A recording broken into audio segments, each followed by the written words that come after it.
I guess our own personal ambition is beyond the confines of the way it's been sold to us or told to us, or been positioned as how it should be.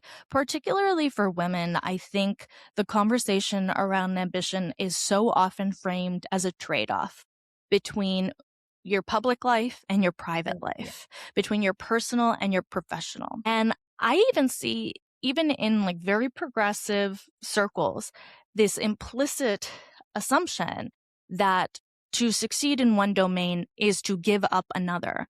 But that's only positioned that way for women. This is not positioned this way for men.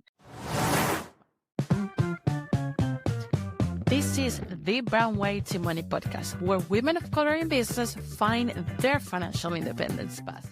Where do you think is that key element for women to pay attention now in the next decade to build wealth? I think the most important thing we need to do is contextualize our own experiences within the experiences of all women or all women of color or the other larger contextual groups that we are all respectively part of. Because what I see happening right now is that we have all been so conditioned to internalize what happens to us as a personal failing. And that is because we have been brought up on these messages that our biggest barriers to opportunity are ourselves, our willingness to ask for more or even save or invest. But what we have learned over the course of certainly the last decade, but a much broader history, is that the forces that are happening beyond us are much, much greater than what we can. They have much more influence than what we do as individuals. Now, this is not to say that there's nothing we can do on an individual basis to improve our prospects and certainly to build wealth, but it is to acknowledge the influence and how big that influence is of these external factors, and to, again, contextualize what is happening to us within this broader cultural, political, institutional framework so that we're not turning inward, self-blaming, and then disengaging because we feel shame or because we feel like we're just not up to the challenge, or we think that it says something about who we are or what we're capable of in terms of what we can build or sustain. But rather, we connect with other people who are going through similar experiences to understand that this is something that we are experiencing collectively as women. And that collective experience is something we can also leverage in fighting back. Because when we are not isolated and turning inward with self-blame, we can reach out to other people who are sharing our experiences. We can find the support we need. We can find tools. We can find resources. And we can come together to take action against some of these things that feel beyond our control, whether that's policies that are being passed, maybe not on a federal level, but certainly, on the most micro level, like within our own workplaces, within our own communities, within our own localities, towns, cities, right? When I say that I'm talking about these bigger systemic ideas, these bigger systemic influences, and how much we have underestimated their impact, people often think, well, if it's just the system, what can I really do about it? But a system is operating at so many levels. It's operating at the scale of an interpersonal relationship between bosses and mentors and husbands and wives and friends, partners. It's happening at that scale. It's happening at an institutional scale, which is like a workplace or school or community.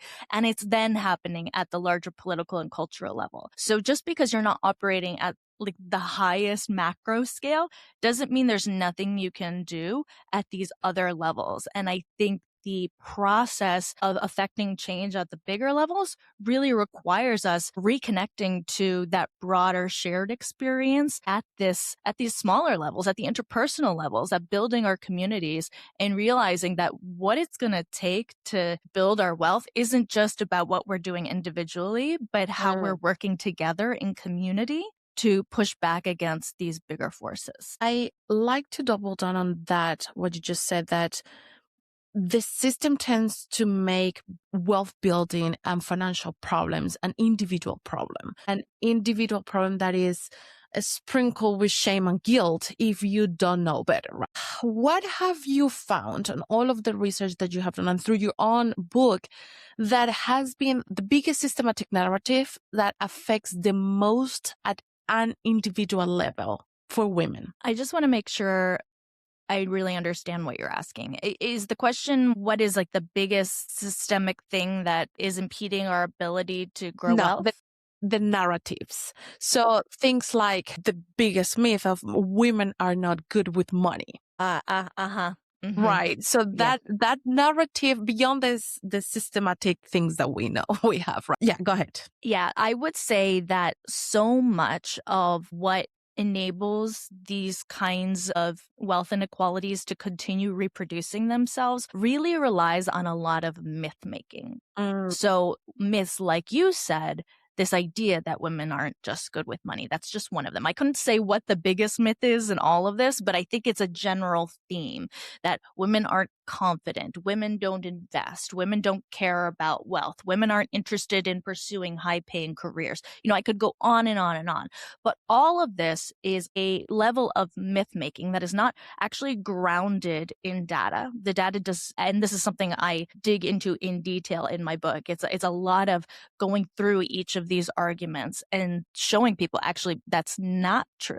But more than that, to your point, is what do these myths enable? And there's a really great study that looks specifically at the myth that women don't negotiate their salaries as much as their male peers. Now, this is very commonly assumed, even though it has not been true in the United States for just about 2 decades. Women have been more likely to negotiate their salaries than their male peers for about 2 decades at this point. And yet, the myth that women don't ask is still chronically used to justify gender pay inequity. Women just aren't paid as much because they don't ask for more. So not only is that not true, but the researchers found that people who believe that myth are also more likely to blame women for their own underpayment, and they are less likely to support policies and legislation that are proven to reduce gender pay gaps, like pay transparency initiatives. So I think that research really, really speaks to the power and the harm of these myths, because what happens when you buy into this idea that women's greatest barrier to wealth building, to economic opportunity, not just women, everyone who's marginalized, when you buy into this myth that the inability to build wealth is an individual problem and an individual problem alone, you become more likely to double down on the policies that ensure those outcomes reproduce themselves. Because if you don't have a commitment to pay equity, if you don't have a commitment to transparency and true performance-based rewards and not ideas of performance-based rewards, then you will continue to reproduce the same inequality as we've experienced, even as other more explicit bans or restrictions fall away. And again, this is something I really document in detail in my book. I know I'm going on and on and on, but I want to give a quick example of this. There's a really great paper where they were hiring for the role of a police chief, and there were applicants, and the study participants had to decide, okay, who was going to get hired for this role of police chief? And they would compare a male applicant and a female applicant. And what would happen is if the applicant had a college degree and they were a man, then the study participants would say, well, we really should hire this guy, not because he's a man, but because he has a college degree, so he's more qualified. But when it was reversed and it was the woman who had the college degree, what the study participants did would say, well, we should hire the guy, even though he has less education, because college education really isn't really relevant for this job. And so we need someone who has like the street smarts. And so this is a really good example of the way inequality reproduces itself while kind of masquerading as a meritocracy, and how you can continue to generate the same unequal outcomes even as you don't have people admitting to the fact that they're discriminating, but they clearly are. What do you think are some of those 3 steps that women should be not only paying attention, but actually kind of like aiming to do towards reclaiming that agency with money. Because when I talk about financial trauma, the first thing that comes up is like avoidance. Well, I don't look at my bank account, or, well, to your point of women don't ask enough for salary negotiations. So like, why would I go to my boss so that they can reject me? Or, we have this thing as an entrepreneur is that women tend to go after the next certification so that they can justify that they want to increase their prices, right? What do you think are 3 things that for the next decade, women should be paying attention more instead of leaning into the reasons why not to do it, so that we can kind of like flip that script? And even though that we are experiencing financial trauma, and even though that we know we are against a system that would take time to change, we still can reclaim that agency with money. So I'll just say disclaimer, I'm not a therapist.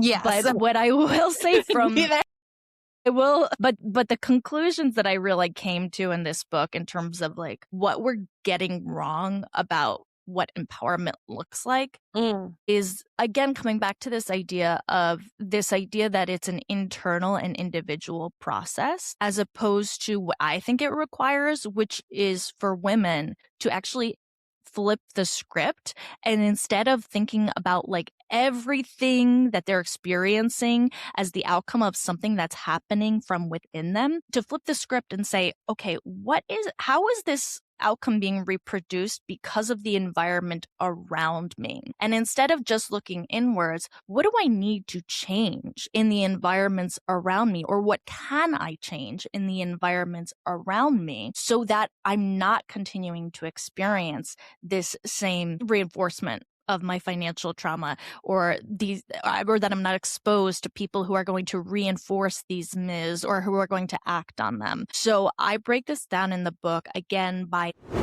If you are enjoying this podcast, go ahead and subscribe and share. Only you can help us grow.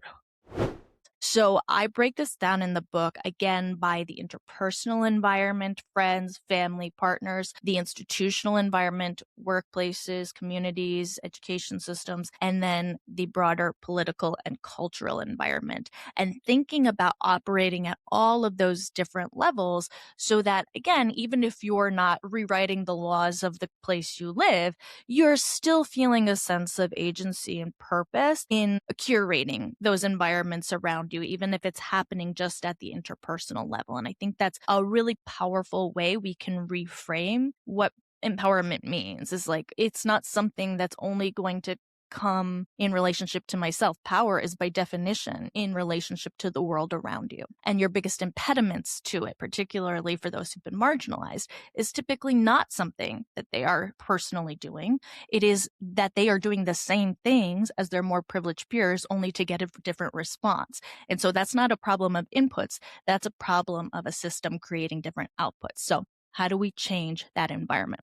The second thing is, again, you can't do this alone, not just from a perspective of the actual actions you take, but the support system that you need in order to be able to take what individual action you are taking, right? And so one of the things I talk about is that we've kind of been like sold this idea that there's 2 models of womanhood in modern day. There's this idea of like hyper independence, where I have to do absolutely everything myself and I can't rely on anybody, or hyper dependence. And I think we see this example really exemplified on social media today with the trends like the trad wife, where it's like, I don't want to do everything myself, so I'm going to give over all of my agency and just let someone else take care of me. And both of those models, I would actually argue, are incredibly risky, because there is no diversification whatsoever. If you are entirely reliant on yourself, that is too much to bear. And if you are entirely reliant on someone else, that's too much risk to take. And so what I want us to think about is, how do we create more interdependence? How do we diversify our sources of not just income, but of meaning, of support, of relationships, friendships, community? Thinking beyond just our relationship to a job or a relationship to a spouse, and thinking about all of the value and meaning and support we get in the world that extends beyond any single resource like a paycheck, but extends beyond like, who can I call on if I lose my job tomorrow and I don't have income and I can't afford anything? Do I have a network that I have built and fostered that I could go stay with them? Or do I have someone to call to watch my children if I'm in a pinch? If you have not done that work, you will not be able to sustain a wealth building journey in this environment, because we do not have enough of a meaningful economics and social safety net, at least in the United States, to be without having community resources and support as well. So I think everyone should really focus a lot more on interdependence and not trying to be either hyper independent or hyper dependent. So that's the second thing. My third thing, in terms of dealing with this trauma and how we move forward, I think it's to build a vision of what we think wealth and, I guess, our own personal ambition is, beyond the confines of the way it's been sold to us or told to us or been positioned as how it should be. Particularly for women, I think the conversation around ambition is so often framed as a trade-off between your public life and your private life, between your personal and your professional. And I even see, even in very progressive circles, this implicit assumption that to succeed in one domain is to give up another. But that's only positioned that way for women. This is not positioned this way for men. Family life and professional life, those two things go hand in hand for men. And this is really interesting because it happens across income levels. It happens across all forms of identity. But it's really the gender line where these things are positioned as a trade-off and mutually exclusive for women, while they're mutually reinforcing for men. And so I really think moving toward the next step is about rejecting that binary framework of trade-offs for those who identify as women, and really thinking more expansively, understanding that ambition is not something that has to be categorized into private versus public, and that it can and should be something that is mutually reinforcing. And the reason that it's not isn't typically because of something we're doing wrong, but because we're not given the same supports as our male peers. And instead of warring with one another over which version of these trade-offs are the right ones to make, I want us to say, why are we being asked to make these trade-offs that our peers are not asked to? And to demand more, to demand a more expansive vision of what our ambitions are allowed to be. I think to that point, and it's one of the things that I touch the most, is ambition being this bad thing to have, especially as a Latinos and as a Black woman. If you are ambitious, that is something wrong with you. But it is this weird concept, because you should be, or that's the way that we grew up, you should be ambitious enough to get ahead of maybe your family or your circle, but don't be too ambitious, because that brings bad things to you. So I love that that's the last point, because it connects perfectly to the way that I see financial independence. You cannot have financial independence if you continue depending on the meanings and kind of words that others have put into your definition of success and independence and ambition as well. With that point, how do you envision women building wealth in 10 years from now? When I think about the future that I hope for my daughter, for all our daughters, for everyone, honestly, across gender identity, it's one that's really expansive. It's one where we're not operating from a chronic framework of what do I have to give up to gain some level of stability or rest or fulfillment. It's one in which our basic humanity is always guaranteed, and the support system needed for that is always in place. And that is not something that we have to struggle for. And that requires wealth building tactics that are not just grounded in what we personally save. It's in what we advocate for in our communities and what we demand from our politicians, certainly from our peers, and the kinds of resources that they offer us and we offer them, and how we show up for one another to ensure that every single person has a basic standard of care and life that they are entitled to because they are a human being. And that standard doesn't change across identity. That standard is guaranteed no matter who you are. And then from there, man, can you go after your ambitions in a real meaningful way if you are not chronically operating from a place of fearing the loss of everything. Because our imaginations and our abilities to realize things are so limited by that, all of us. And I think that's really a very, very sad thing. So what I want to see is a future where we are not constrained individually or collectively by that reality. Okay, did you hear something that you liked in today's episode? If so, don't keep it to yourself. Go ahead right now. Yes, right now. Before this episode ends, and send this episode to those 3 friends, 3 girlfriends that you know you can go to talk about finance, independence, money, business growth, entrepreneur life, and all of these juicy topics. Share this episode with them because that is the only way we can grow together. I'm Alejandra Rojas, your host, and I will see you next week.